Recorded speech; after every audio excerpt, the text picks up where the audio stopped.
Assalamualaikum Pak Agus. Waalaikumsalam. Gimana kabar, sehat ya? Ya, Alhamdulillah. baik, sebelum saya mengajukan beberapa pertanyaan atau sesi wawancara, barangkali Pak Agus mau memperkenalkan diri dulu kepada teman-teman yang lainnya. Silakan Pak Agus, biar teman-teman tahu. Baik. Perkenalkan, nama saya Agus Umaiza. Saya mengajar di MAN 2 Cilacap, salah satu MAN di Kabupaten Cilacap. Terus pendidikan saya itu S1 di Universitas Sarjana Wiyata Taman Siswa Yogyakarta, dan kebetulan saya sudah mengambil pasca di Universitas Ahmad Dahlan Yogyakarta juga.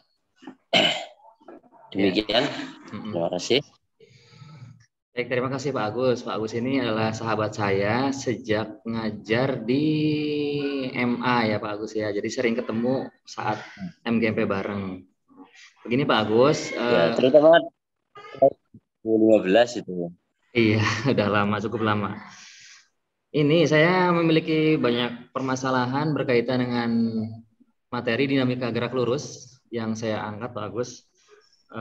Barangkali nanti kita bisa sharing, dan nanti saya menginginkan kalau misalkan masalahnya sama dengan yang dijumpai Pak Agus, nanti Pak Agus bisa mengeksplor penyebab masalahnya apa. Lebih ke penyebabnya aja Pak Agus, jadi bukan solusinya, tapi ke penyebabnya aja begitu. Nah, dimulai dari pertanyaan pertama, ini barangkali Pak Agus pernah menjumpai ada siswa yang salah memahami bahwasanya hasil pengukuran yang satuannya kilogram itu mereka anggap sebagai berat. Ini Pak Agus pernah menjumpai atau enggak Pak? Dan penyebabnya apa Pak kira-kira? Ya, kalau ya pernah menjumpai hampir di semua kelas atau angkatan itu pasti ada. Ya. Itu karena mungkin bahasa sosial sama bahasa ilmiah itu beda. Mereka belum mengetahui bahwa kalau ya mereka sudah mengetahui, tapi memang banyak siswa yang belum paham bahasa sehari-hari sama bahasa ilmiah kayak gitu, antara Newton dan berat itu sendiri. Oh gitu. Jadi bahasanya salah kaprah nggih, Pak. Salah kaprah itu syarat. Ya, kalau kita belanja dan menanyakan ke pedagang kan beratnya berapa, pasti dijawab dengan sekian kilogram. Padahal itu kan salah, sesuatu hal yang keliru. Gitu. Oke. Kemudian saat menjelaskan tentang jenis-jenis gaya kepada siswa, kan gaya itu bukan cuma gaya dorong sama gaya tarik ya Pak Agus ya. Nah, ada nggak siswa yang kesulitan mengidentifikasi nama-nama gaya tersebut? Ya, beberapa siswa setelah sebelum dijelaskan lebih lanjut, mereka hanya mengenal gaya tarik dan dorong, karena itu yang biasa mereka digunakan di kehidupan sehari-hari. Mungkin ketika benda bergerak, kalau nggak ditarik ya didorong seperti itu.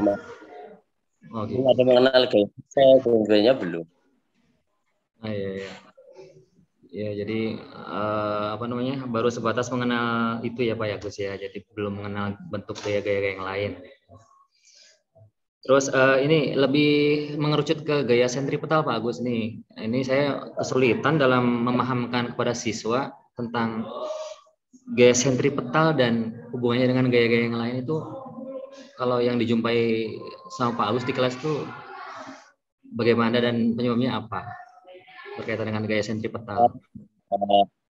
Gaya sentripetal, satu, siswa kalau ditanya tentang fisika itu menurut sepengetahuan dia dan yang mereka alami, kalau gaya sentripetal kan belum banyak mereka amati, belum banyak mereka mengalami, hanya mereka sekarang baru dikenalkan bahwa ada gaya sentripetal kayak gitu. Jadi kalau memahami fisiknya oke lah sekarang, tapi analogi untuk penerapannya yang sentripetal itu seperti apa, itu anak-anak belum bisa menganalogikan di bayangan begitu.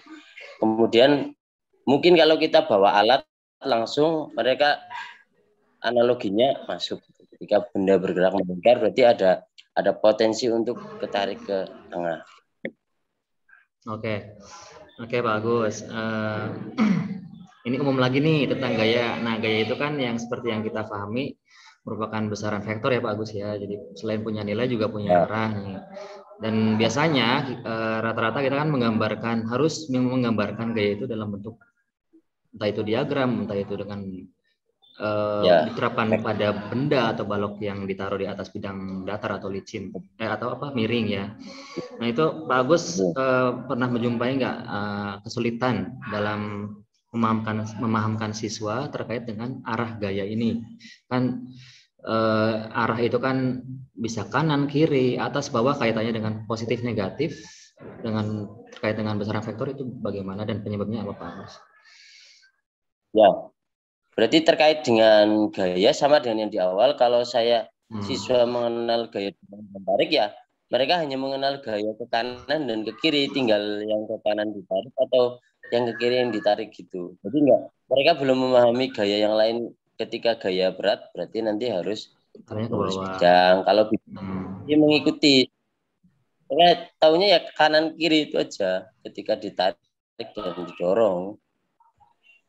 Ya, baik. Selanjutnya ini ke hukum Newton. Nah di materi ini kan pasti kita akan mengajarkan tentang hukum Newton 1, 2, dan 3. Nah ini banyak yang saya jumpai di kelas itu yang masih banyak siswa yang kesulitan membedakan, mengidentifikasi penerapan hukum 1 dan sama hukum 2 Newton. Nah, mungkin Pak Agus juga punya pengalaman yang sama itu. Gimana? Itu juga sama. Ketika di pulangnya LKS, itu pasti nomor 1 itu bukan menghitung, memahami konsep. Ketika nanti ada mobil yang lagi berjalan, kemudian orangnya ke depan, itu anak-anak pasti menyebutnya hukum 2 Newton. Itu yang salah di situ, karena kurang memahami, kurang bisa membedakan hukum 1 seperti itu. Kalau yang paham pasti aksi reaksi itu, aksi reaksi. Hukum 3 malah mereka sama. Kalau 1, 2 mereka kurang bisa membedakan seperti itu. Kurang bisa ya. Berarti penyebabnya karena itu ya Pak Agus ya. Tadi belum memahami konsep hukum Newtonnya itu sendiri Pak Agus ya. Ya.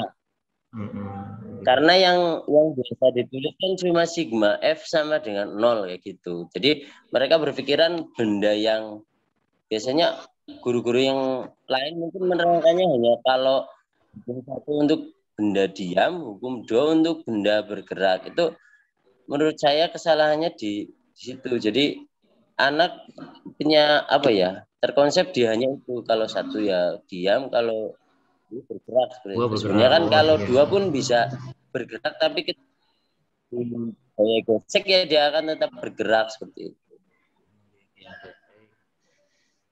Nah, lebih spesifik ke gaya berat Pak Agus ini mungkin poin yang sangat rumit juga ya untuk memahamkan siswa itu susah dalam hal ini, dalam hal penerapan hukum Newton yang ini ya, yang kaitannya dengan balok yang ditaruh di atas bidang miring. Nah, di situ kan salah satunya ada gaya berat tuh. Nah, gaya berat itu kan nanti harus kita uraikan Pak Agus terhadap sumbu X dan sumbu Y. Nah, ini saya kesulitannya memahamkan siswa mana yang harus jadi W sin tetanya, mana yang harus menjadi W cos tetanya. Itu menurut Pak Agus bagaimana dan penyebabnya apa?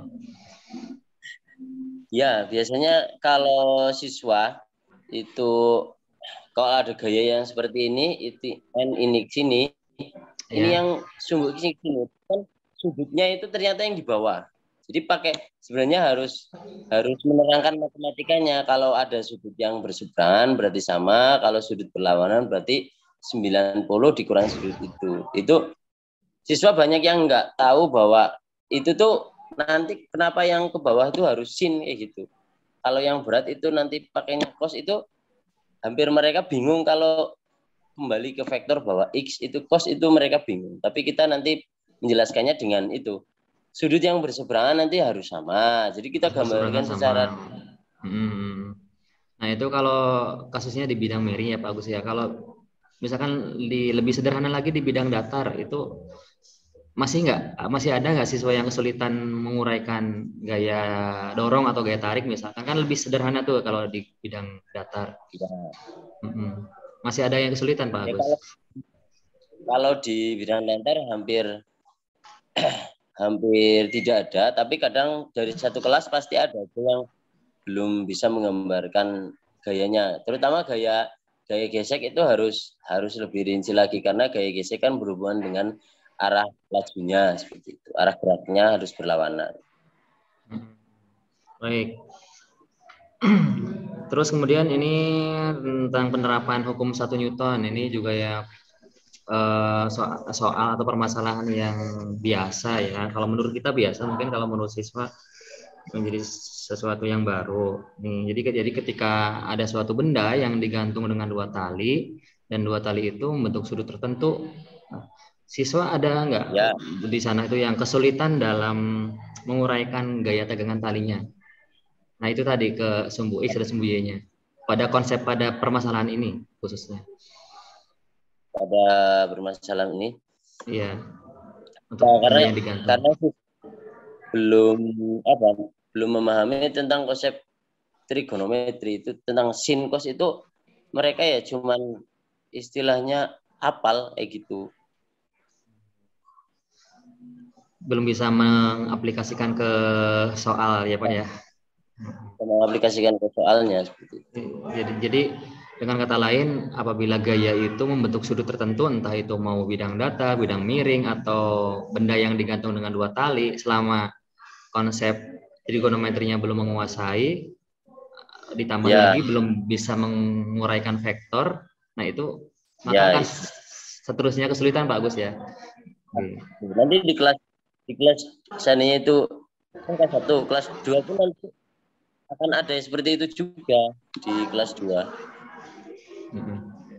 Nah, jadi jadi materi vektor itu yang sebelumnya didapat itu memang harus paham duluan Pak Agus ya. Bersinambungan nanti, karena memang itu konsep awalnya seperti itu. Ya. Terus misalkan siswa belum mengenal sama sekali trigonometri, misalkan di matematik belum dapat tuh materi trigonometri, itu bagaimana Pak Agus? Apakah kita harus mengajarkan juga ke anak tentang trigonometri? Apa? Ya, itu kesulitannya ketika mereka nggak mengenal sin cos, ada yang tanya itu dari mana. Biasanya saya menggambarkannya dengan grafik, karena yang paling realistis itu grafik. Kan ada yang kalau hafalan pakai ruas, pakai kuadran. Pakai apa namanya yang kuadran 1, 2, 3, 4. Itu mereka menghafal seperti itu. Kalau bayangan yang real itu memang pakai grafik. Kalau sin itu dari 0, kalau cos itu dari atas. Nanti akan ketemu. Oh.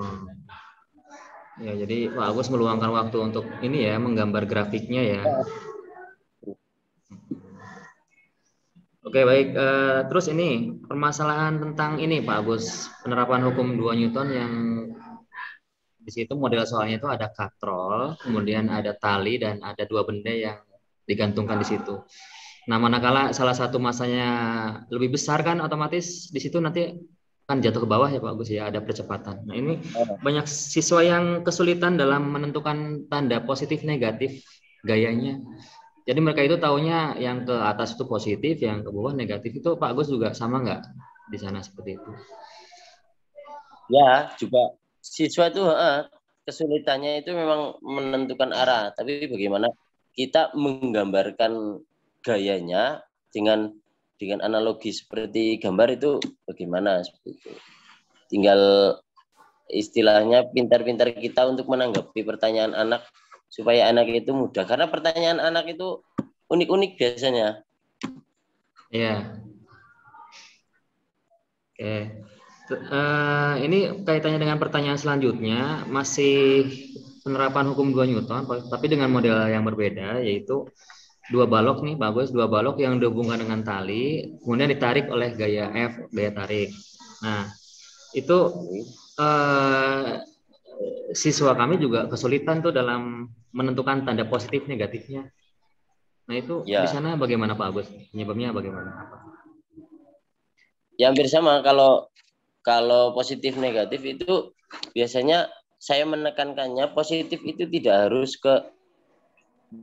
ke kanan kayak gitu. Jadi kalau positif ya itu arahnya kemana, arah geraknya kemana kayak gitu. Kalau negatif berarti yang berlawanan. Yang ya, pada saat diterapkan pada hukum 2 Newton yang punya percepatan yang positif itu kan yang searah percepatan gitu Pak Agus Ya, kayaknya. Gitu.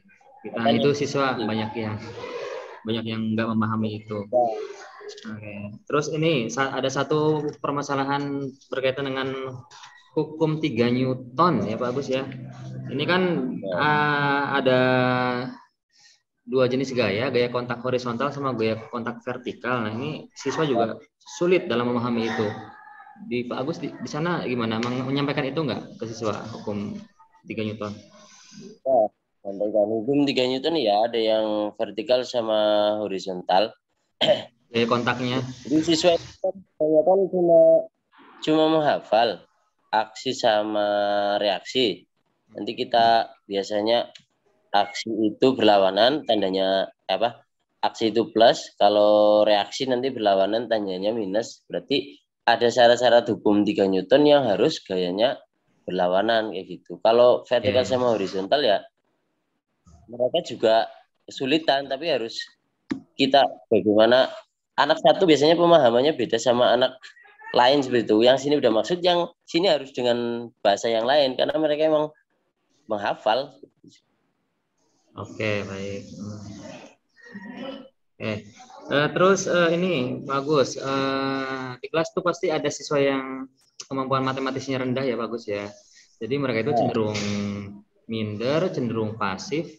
Apalagi disuruh bertanya itu jelas sesuatu hal yang susah sekali ya. Ya. Nah, apalagi berkaitan dengan hukum Newton ini. Nah, menurut Pak Agus, kalau misalkan di sana ada hal yang seperti itu, penyebabnya apa Pak Agus? Gini, kalau anak biasanya satu kelas suruh bertanya nggak ada yang tanya, iya. Tapi ketika ditanya sama kita hal yang sederhana, itu apa ya? Istilahnya malah nggak bisa. Istilahnya nggak full semua, malah nggak paham semua kayak gitu. Biasanya anak malah Pak terangkan lagi kayak gitu. Padahal saya udah menerangkan dari nol, dari awal terperinci pelan-pelan, karena konsep matematikanya dia rendah untuk pindah ruas, terutama itu pindah ruas dan sebagainya, itu mereka menunggu. Jadi ada yang tanya enggak ya teman lain, nanti pertanyaannya sama dengan saya itu kayak kadang seperti itu, menunggu orang temannya bertanya, pertanyaan saya sudah terjawab gitu. Gitu, iya. Hal-hal yang mendasar kayak pindah ruas harus positif negatif itu kadang ada siswa yang ada yang kesulitan juga. Terus ini terkait dengan pemanfaatan model pembelajaran. Ya, jadi paling biasanya saya hanya menampilkan gambar kalau misalkan anak-anak meminta gambarnya seperti apa atau videonya seperti apa, paling seperti itu aja Pak. Jadi saya hanya menampilkan gambar atau memutarkan video. Nah, kalau yang Pak Agus lakukan selain itu mungkin barangkali ada yang lebih inovatif lagi, yang lebih bisa menarik minat perhatian anak tuh apa Pak Agus? Ya, kalau selain pertama di depan itu demonstrasi membawa beberapa alat, kalau hukum Newton berarti saya biasanya beberapa balok yang saya cari sendiri. Biasanya kalau di lab pun nggak ada karena para hukumnya lain. Terus kalau itu PowerPoint juga bisa, alat untuk demonstrasi bisa biasanya saya. Terus kalau ada di virtual lab, pakai virtual lab itu pakai pet.colorado itu ada. Biasanya saya pakai 3 itu. Terakhir praktikum di kelas itu setelah akhir pembahasan itu, biar poin-poinnya bisa terbahas semua. Kalau di pertengahan biasanya ada poin yang ingin dibahas tapi belum nyampe materinya seperti itu. Oke. Oke, bagus. Ini berkaitan dengan miskonsepsi nih. Yes. Di sini atau di sekolah kami itu banyak yang beranggapan bahwa benda yang memiliki kecepatan konstan bergerak itu merupakan hukum 2 Newton. Jadi siswa itu banyak yang menganggap bahwa semua benda yang bergerak itu pasti hukum 2 Newton. Ya padahal kalau benda yang melakukan GLB atau dengan kecepatan konstan itu kan yang benar adalah hukum 1 Newton. Itu Betul. penyebabnya apa ya Pak Gus ya kalau dijumpai seperti itu? Penyebabnya itu dari awal mereka itu diterangkan yaitu dari awal. Hukum 1 itu untuk benda diam karena sigma F sama dengan 0.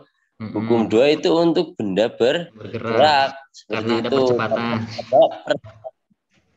Kadang ada yang mungkin terpeleset karena mempunyai kecepatan, ada yang seperti itu.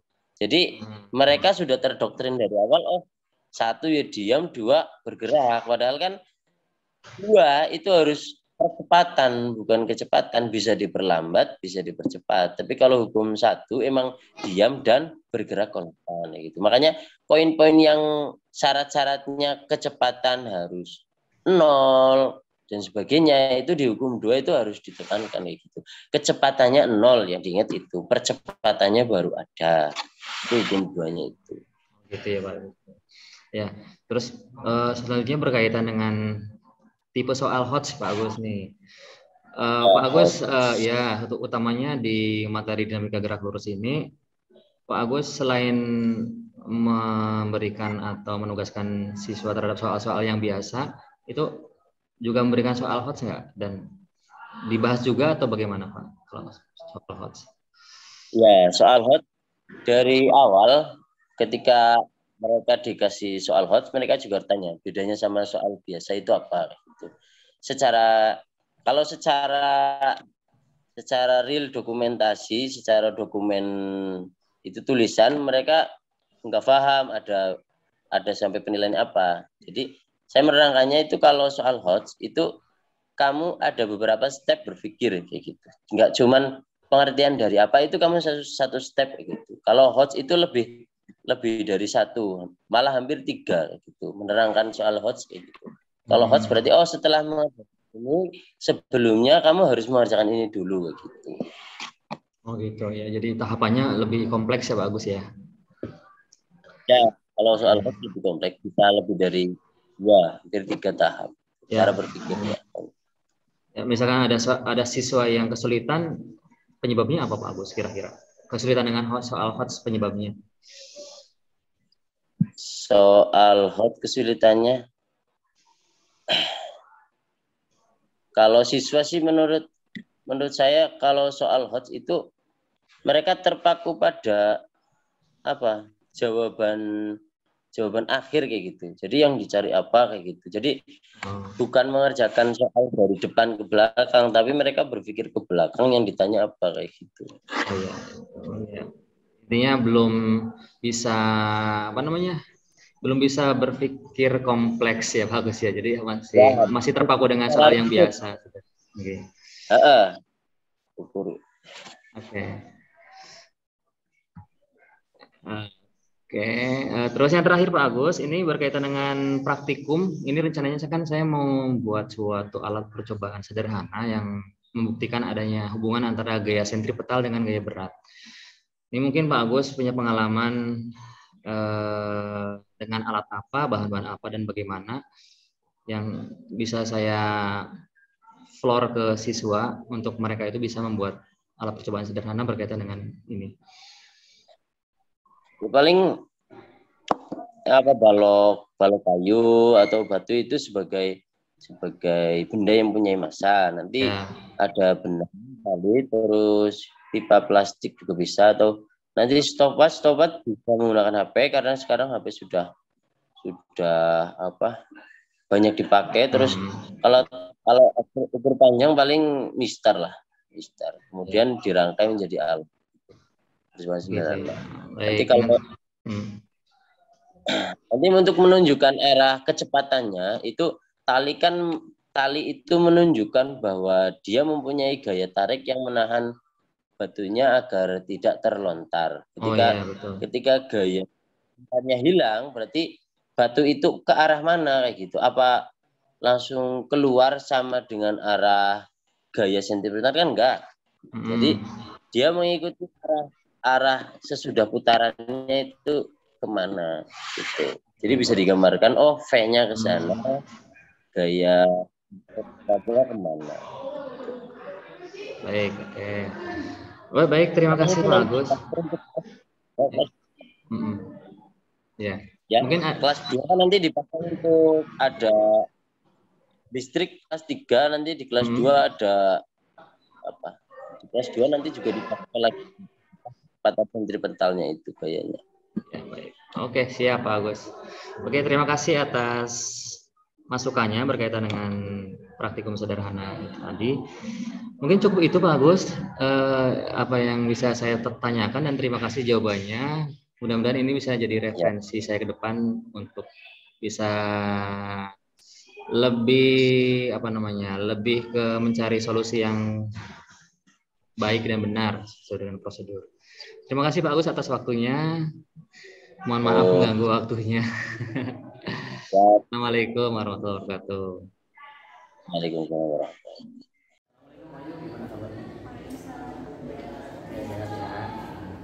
Jadi tadi ingin mewawancarai Ayu sebagai siswa berkaitan dengan materi yang pernah Pak tadi ajarkan sewaktu kelas 10 berkaitan dengan bidang tenaga utamanya berkaitan dengan dan gaya. Ayu pernah nggak menganggap bahwa hasil pengukuran yang satuannya kilogram itu merupakan besaran berat? Iya, pernah. Karena kan kilogram itu termasuk berat. Jadi Ayu kira itu adalah gaya berat. Sedangkan kalau gaya berat kan satuannya Newton. Bukan Oh, berarti dari kesalahan Ayu sehari-hari ya di pasar-pasar di mana-mana ya kan, beratnya berapa? Satuannya sekian kilogram gitu. Terus berkaitan dengan nama-nama gaya, Ayu kesulitan nggak dalam mengidentifikasi atau membedakan mana yang merupakan gaya tarik, mana yang merupakan gaya gesek, mana yang merupakan gaya normal, gaya berat, dan seterusnya? Itu kesulitan nggak waktu itu? Iya. Penyebabnya apa? Karena pertama kan ini baru materi pertama dari MTS. Jadi kalau yang lainnya, Ayu cuma tahu gaya tarikan sama dorongan. Kalau selain itu masih belum. Oh, jadi Ayu itu baru sebatas mengenal yang tertanam dalam pikiran itu bahwa gaya itu hanya tarikan dan dorongan, jadi belum mengenal gaya-gaya yang lain. Baik. Terus ketika menggambarkan arah gaya, nih gaya itu kan merupakan besaran vektor yang selain punya nilai juga punya arah. Ayu merasa kesulitan nggak waktu harus menggambarkan arah gaya? Iya. Kan Ayu cuma tahunya arah gaya ke kanan sama ke kiri. Tahunya arah gaya itu ke kanan dan ke kiri. Maksudnya gimana tuh? Yang ke kanan bagaimana? Gitu. Yang kalau kanan positif nilainya, kalau ke kiri negatif. Selalu negatif, selalu seperti itu ya. Oke, baik. Ini kemudian selanjutnya berkaitan dengan kesulitan Ayu dalam mengidentifikasi penerapan hukum 1 Newton. Pernah nggak Ayu itu merasa kesulitan dalam mengidentifikasi penerapan hukum 1 Newton? Iya, Ayu belum paham banget tentang 1 Newton itu apa. Belum paham sekali ya. Pernah cari literatur yang lain, membaca buku atau dari cari di internet dengan tentang penerapan 1 Newton? Enggak ya, kecuali kalau memang disuruh sama gurunya ya. Oke, yuk, ini berkaitan dengan permasalahan gaya berat yang ditaruh di atas bidang miring, dimana gaya berat itu kan harus diuraikan terhadap sumbu X dan sumbu Y. Ayo, mengalami kesulitan nggak dalam memahami soal itu dan penyebabnya apa? Iya, karena Ayu masih belum paham tentang konsep vektornya, jadi belum bisa menguraikan vektor gaya itu ya, gaya berat itu ya. Terus misalkan balok atau benda atau apapun itu yang ditaruh di atas bidang datar dan kemudian ditarik dan oleh gaya tarik sebesar F yang membentuk sudut tertentu terhadap sumbu X, itu Ayu sulit nggak dalam menguraikan daya tariknya itu kan dasar, malah lebih dasar, sulit ya? Sulit karena Ayu belum paham konsep trigonometri sama belum hafal nilai sin, cos, sama tan, sudut. Oh, jadi belum paham tentang konsep trigonometri, belum hafal juga dengan apa tadi? Nilai sin, cos, tan, sulit. Istimewa bukan? Ya, istimewa. Terus ini berkaitan dengan keseimbangan yang juga merupakan penerapan dari hukum 1 Newton. Nah, di mana di situ kan ada suatu permasalahan sebuah benda yang digantung dengan menggunakan dua tali itu membentuk sudut tertentu, bisa T1 T2. Nah, itu Ayu kesulitan dalam memahami soal seperti itu apa dan penyebabnya apa? Sama kayak tadi, Ayu masih belum paham sama vektornya. Menguraikan vektor, lebih ke penguraian vektornya belum paham. Iya. Jadi permasalahan yang di situ ada sudutnya, gayanya membentuk sudut itu Ayu kesulitan karena belum paham tentang penguraian vektornya. Dan ada satu lagi permasalahan Newton, yaitu hukum 2 Newton nih yang bergerak lurus beraturan. Yang soalnya itu katrol, ingat nggak? Katrol, di situ ada tali, ada dua benda digantung, terus salah satu masanya itu lebih besar dari yang lain, sehingga kan nanti kalau dilepas akan jatuh tuh. Nah, waktu itu Ayu sulit nggak dalam memahami soal itu dan penyebabnya apa? Ya biasanya kan kalau kayak gitu menggunakan ditanyanya kecepatan kan sesuai arahnya. Kecepatan sesuai arahnya, terus Ayu cuma tahu arahnya tuh kalau ke bawah sama ke kiri itu negatif, kalau yang ke atas sama ke kanan itu positif. Ke atas dan ke kanan positif. Oh gitu, tahunya itu. Jadi meskipun nanti misalkan percepatannya kiri, Ayu tetap menganggap gaya itu kan ke kanan, positif itu ke kanan. Iya. Oh iya. Ya, ini masih berkaitan dengan penerapan hukum 2 Newton ya, Yu ya. Nah, waktu itu kan, dan pastinya Ayu juga pernah melihat di buku ada suatu soal atau permasalahan, ada dua benda yang dihubungkan dengan tali pada bidang datar ya, kemudian sistem itu ditarik dengan gaya F. Nah, Ayu kesulitan nggak dalam memahami atau menentukan tanda positif negatifnya itu? Kan di situ ada percepatan tuh dari gaya tarik. Iya, soalnya kan Ayu cuma pahamnya kalau ke kanan itu positif, kalau ke kiri negatif tandanya. Atas bagaimana? Kalau atas itu positif, Ke bawah? kalau ke bawah negatif. Dalam semua keadaan seperti itu yang Ayu paham ya. Jadi tidak melihat kecepatan arahnya kemana gitu ya.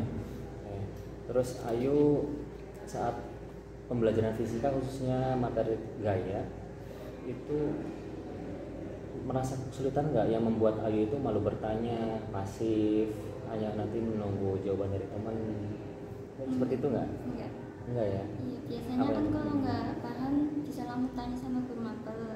Nanti kalau ada tugas Ayu kerjain sebisanya, kalau nggak bisa mungkin minta bantuan sama teman diskusi gitu. Tapi nggak minta jawabannya, cuma diskusi. Jadi masih berusaha untuk aktif ya, jadi tidak pasif, tidak menyerah dengan kondisi gitu ya. Nah, yang terakhir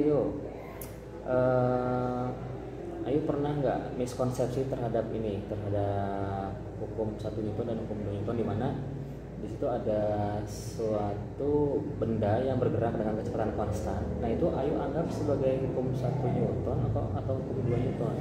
Ayu maaf, semua benda itu yang bergerak pakai hukum 2 Newton. Yang bergerak hukumnya hukum 2 Newton. Ya, meskipun nggak melihat kecepatannya konstan atau berubah, itu nggak lihat gitu ya. Ini yang bergerak itu selalu hukum 2 Newton. Oke, baik, terima kasih Yu atas waktu dan kesempatannya.